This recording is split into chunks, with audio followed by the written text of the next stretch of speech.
Hello kids, welcome back to our channel Kids Bible Stories। मैं उम्मीद करती हूँ कि आप सब खैरियत से होंगे और आपने हमारी पिछली स्टोरीज देखी होंगी। हमने पिछली कहानियों में देखा कि कैसे खुदावंद खुदा अपने लोगों के साथ चलता है, उनके लिए मददगार साबित होता है। आज की कहानी में हम देखेंगे कि एक नया रहनुमा खुदावंद खुदा की तरफ से बनी इस्राएल कौम के लिए मुंतखब किया जाता है। ये एक जवान रहनुमा है जो बहुत बहादुर है और इसका ताल्लुक मनस्से के कबीला से है। इस बहादुर रहनुमा का नाम जदून है।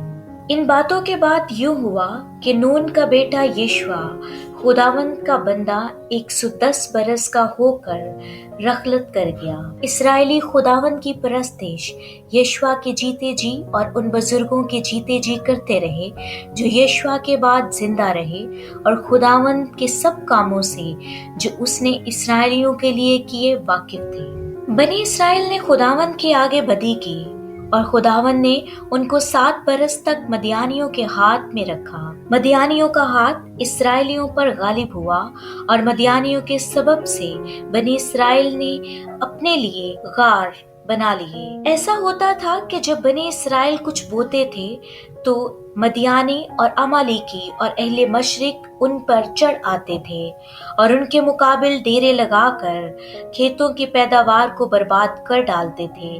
बनी इस्राएलियों के लिए कुछ ना छोड़ते थे, न भेड़ बकरी, न गाय बैल, न गधा, क्योंकि वो अपने चुपाए और डेरों को साथ लेकर आते और टिड्डियों के दल की मानिद आते और वो और उनके ऊंट बेशुमार होते थे। ये लोग मुल्क को तबाह करने के लिए आ जाते थे। सो इस्राएली मदियानियों के सबब से नहायत परेशान हो गए और बनी इस्राएल खुदावंद से फरियाद करने लगे। जब बनी इस्राएल मदियानियों के सबब से खुदावंद से फरियाद करने लगे तो खुदावंद ने बनी इस्राएल के पास एक नबी को भेजा। उसने उनसे कहा, खुदावंद इस्राएल का खुदा यूं फरमाता है कि मैं तुमको मिस्र से ले आया और मैंने तुमको गुलामी के घर से बाहर निकाला। मैंने मिस्रियों के हाथ से और उन सबों के हाथ से जो तुमको सताते थे तुमको छुड़ाया और उनका मुल्क तुमको दे दिया। मैंने तुमसे कहा कि खुदावन तुम्हारा खुदा मैं हूँ, सो तुम उन अमूरियों के देवताओं से जिनके मुल्क में बसते हो मत डरना, पर तुमने मेरी बात ना मानी। फिर खुदावन का फरिश्ता आकर उफ्रा में बलूत के एक दरख्त के नीचे जो युआस का था बैठ गया और उसका बेटा जदून गेहूं झाड़ रहा था ताकि उसको मदियानियों से छुपा रखे।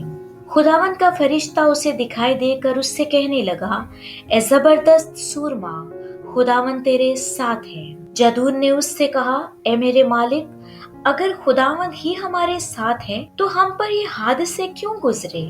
खुदावंद ही हमको मिस्र से नहीं निकाल लाया, पर अब तो खुदावंद ने हमको छोड़ दिया और हमको मदियानियों के हाथ में कर दिया।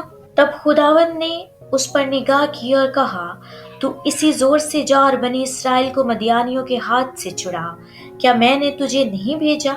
उसने उससे कहा, ए मेरे मालिक, मैं किस तरह बनी इस्राएल को बचाऊं? मेरा घराना मनस्से में सबसे गरीब है और मैं अपने बाप के घर में सबसे छोटा हूँ। खुदावंद खुदा ने उससे कहा, मैं जरूर तेरे साथ हूँगा और तू मदियानियों को ऐसा मारेगा जैसे एक आदमी को। खुदावंद ने उससे कहा, तेरी सलामती हो, खौफ न कर, तू मरेगा नहीं।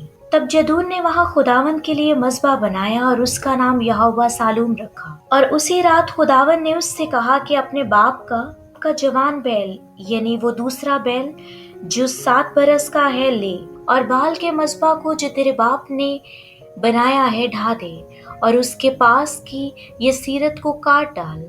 खुदावंद अपने खुदा के लिए इस घड़ी की चोटी पर कायदा के मुताबिक एक मज़बा बना और उस पर दूसरे बैल को लेकर उस यसीरत की लकड़ी से जिसे तू काट कर डालेगा सोख्तनी कुर्बानी गुजार। तब जदून ने अपने नौकरों में से 10 आदमियों को साथ लिया और जैसा खुदावंद खुदा ने उससे फरमाया था वैसा ही किया। जब उस शहर के लोग सुबह सवेरे उठे तो क्या देखते हैं कि बाल का मसबा ढाया हुआ है और उसके पास की ये सीरत कटी हुई, और उस मसबा पर जो बनाया गया था वो दूसरा बैल चढ़ा हुआ है। वो आपस में कहने लगे, ये किसने किया? और उन्होंने तहकीकात की तो पता चला कि ये काम युवास के बेटे जदून का है। तब सब लोग युवास के पास आए और कहा, अपने बेटे को निकाल ताकि उसे कत्ल किया जाए, इसलिए कि उसने बाल का मसबा ढा दिया।